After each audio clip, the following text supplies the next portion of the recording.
Okay, so good morning, class. Please stand up for our opening prayer. In the name of the Father, the Son, and the Holy Spirit. Amen. Our Father, who art in heaven, hallowed be your name. Your kingdom come, your will be done. On earth as it is in heaven. Give us this day our daily bread, and forgive us our sins, as we forgive those who sin against us. Do not bring us into test, but deliver us from evil. Amen. The Father, the Son, and the Holy Spirit.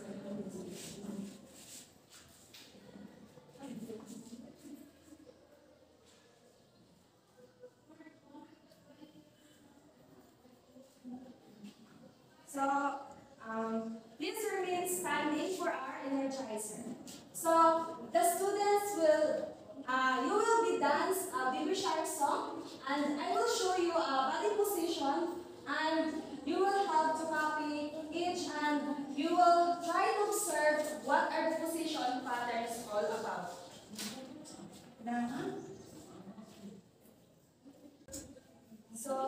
So again, class, you will be listening to a Baby Shark song. Then I will show you a position, and you will have to observe what position patterns I am going to use. Okay.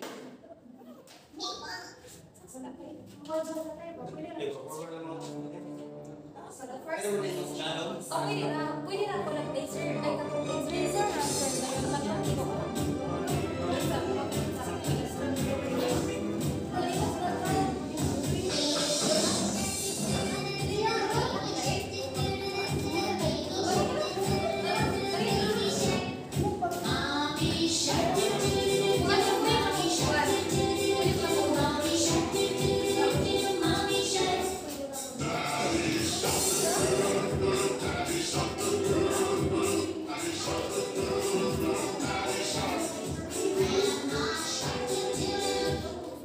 okay, so that's all please be settled. So our energizer for today is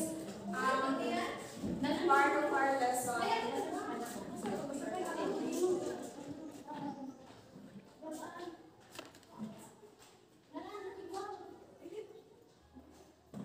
Okay, so based on what you have done for our energizer, so what is your observation while imitating the body positions? Can you come?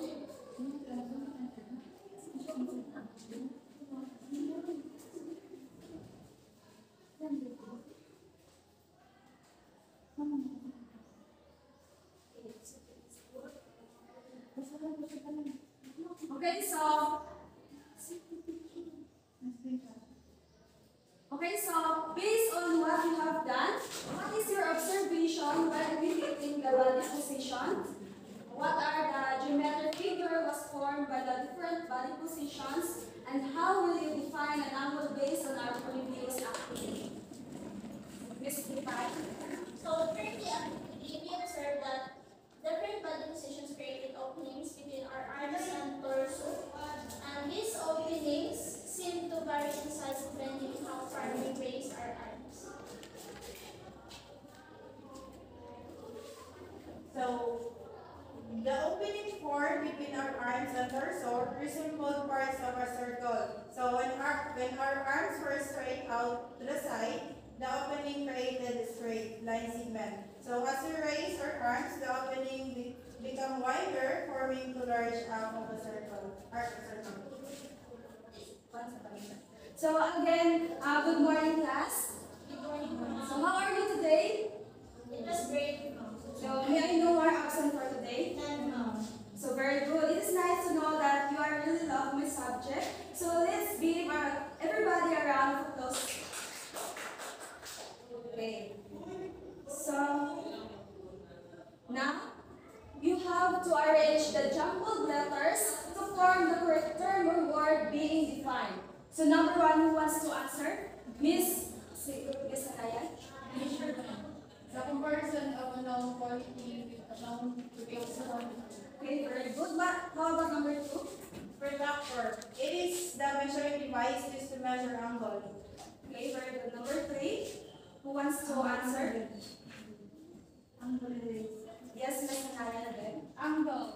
is formed using two rays, carrying same and equal burdens. Okay, so the number 2 is the angle and rays. How about number 4, Miss Ivan? Number 4 is degree is the unit used in measuring angles. Okay, very good. Unang one. So, Video. now you have, so please group down to 1 to 2. 1, 2. 1, 1. So, this is the group 1 and this is the, at the back is the group 2. So, for this activity, each group will be given a task card to be accomplished. So, you need to, you have to draw the following angles based on the given measurement below.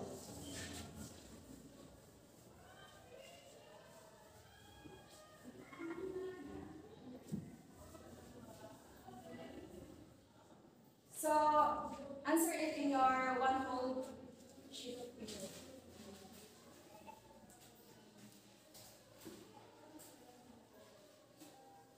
In 2 minutes.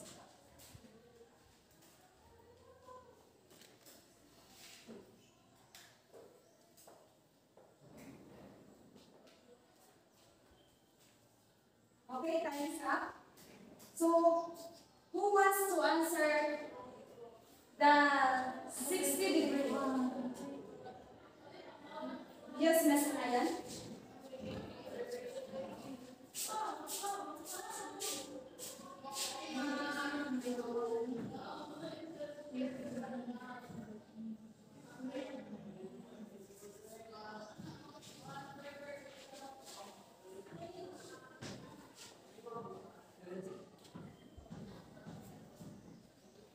Okay, so how about the 90-degree? Yes, Miss Ryan.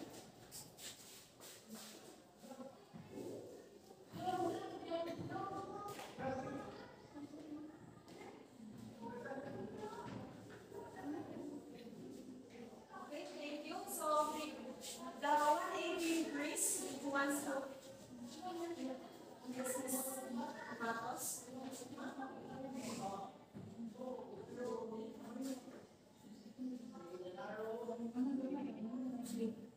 The 100-degree and the 195-degree section.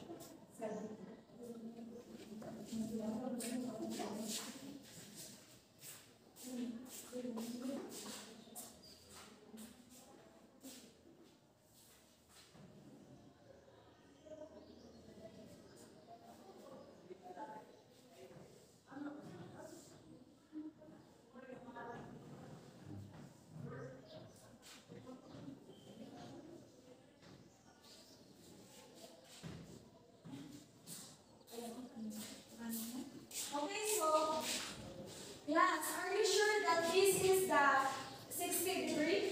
Yes. How about this? The 90? And this? 180, yes. 100. Are you sure this is the 100-degree? No, no. Wow, why? Okay, Marcos.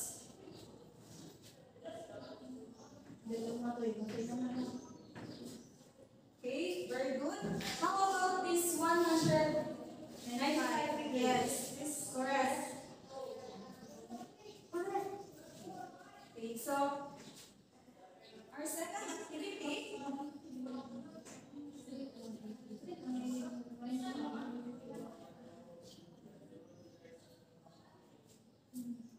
So, given the analog clocks, measure the angle form of the hands of the clocks. So, what is the answer of the right upper clock? Right upper clock. 0.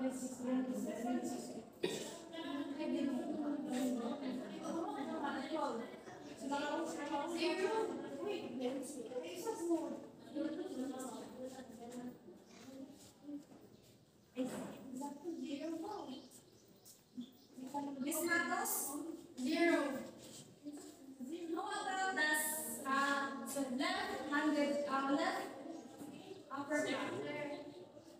A is greater than 90 degrees, but less than 180 degrees.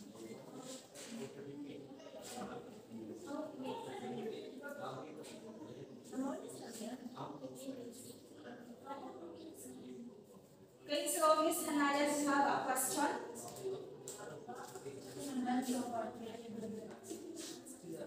Next page. So for now, using the analog clocks, form the following angle using the given measurement below. Point the big hand of the clock to three.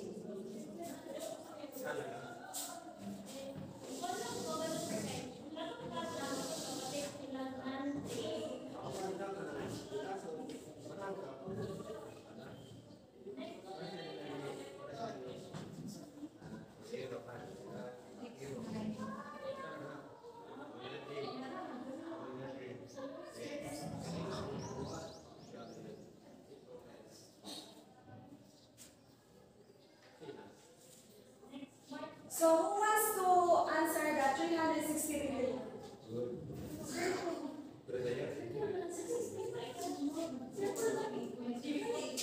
Miss Matos?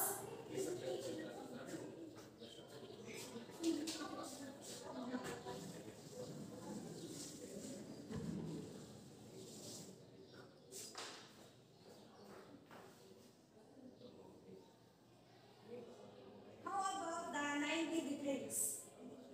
Miss Palpalo?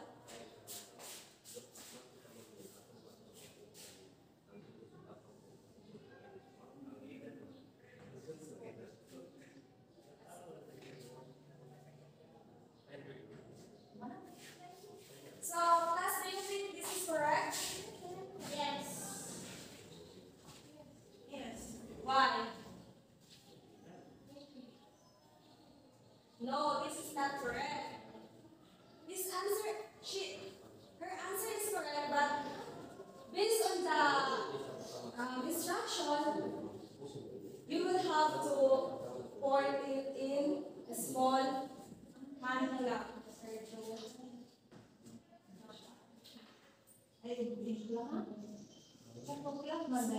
Tama, di ba ang clock is naman siya ay big hand and small hand?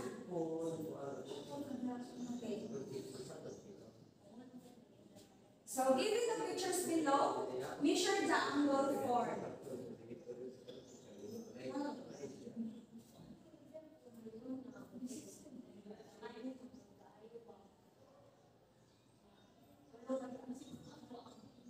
Sige.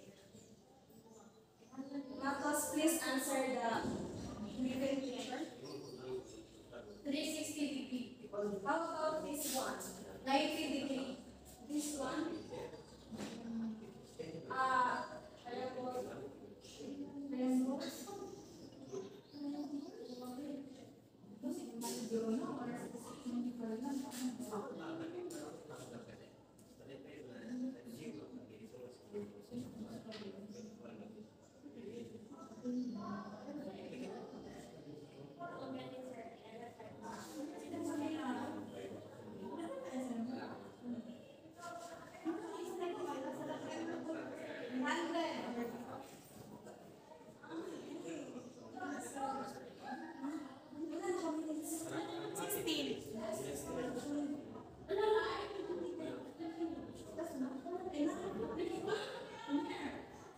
Okay, so for your so do you have a question, Ms. Hanayan? Okay, so now we are going to have an activity.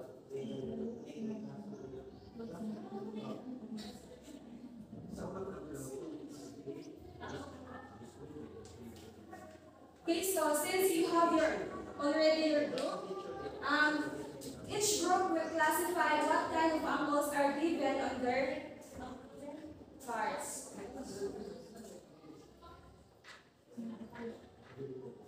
So, write it in a one whole sheet, your answer. Or at least in one half na lang.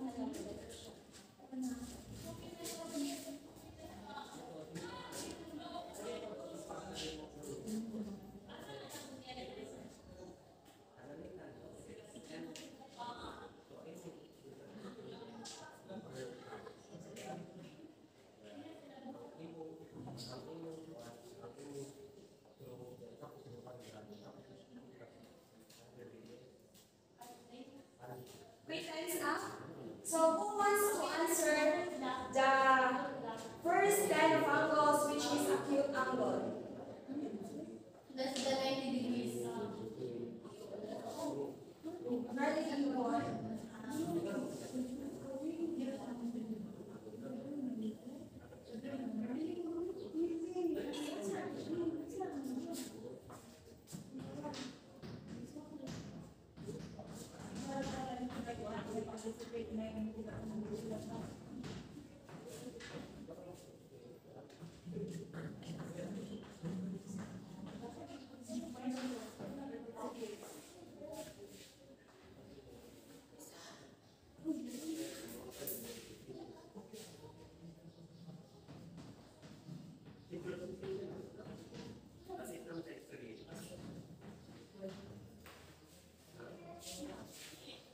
The acute angle is defined between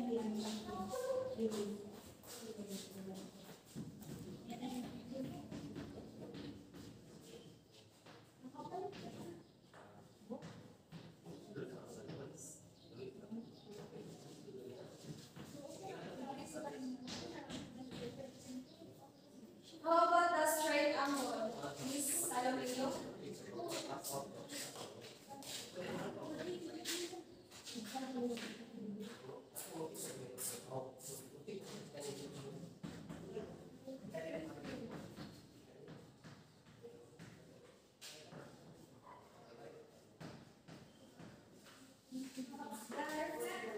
Angle, Miss Hinayan. And the full angle, Miss Palomaro.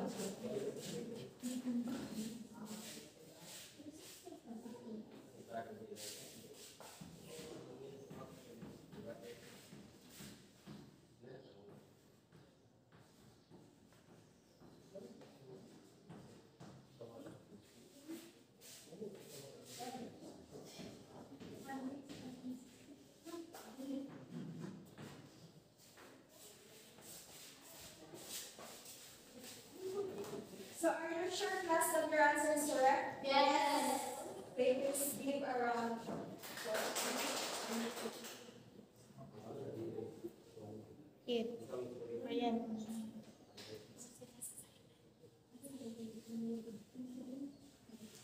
So each group will present their outputs by answering the following guide questions. So what is your observation while doing the activity? Sige, Ms. Matos. During the activity, you might notice a clear relationship between your movements and the shapes formed by your arms or objects. As you open your arms wider, the space between them creates a larger opening. These opening resembles are an arc of a circle, and its size is directly connected to how far you move your arms. Okay, the second question is, what can you say about the figures form or angle measurement? So the figures formed by your arms and their corresponding angles are interesting. Because your arms break down the opening creates a straight line which corresponds to a 180-degree angle. As you raise your arms, the opening widens and the angle measurement increases. So this suggests a connection between the size of the opening angle Okay, thank you, Ms. Matos and Ms. Kitay.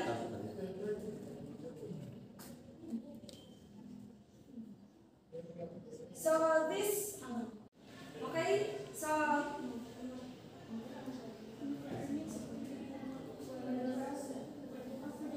so classify the following angle measurement. Matos, answer number 1, Palopalo number 2, Miss Kitay number 3, Salomeo number 4, and Miss Hanayan number 5.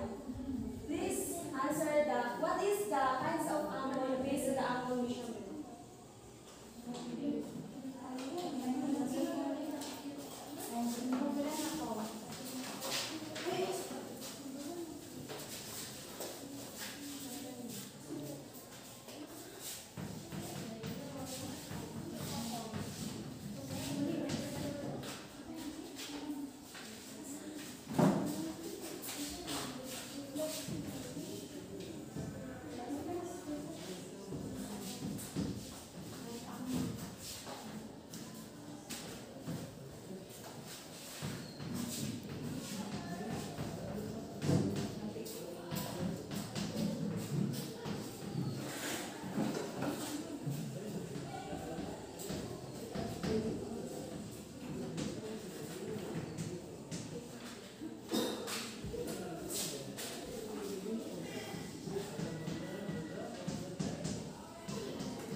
so since you understand, please copy your assignment in one phone and or ano lang, picture na lang.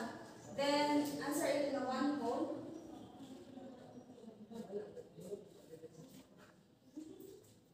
Okay, so are you done, class? Yes, ma'am.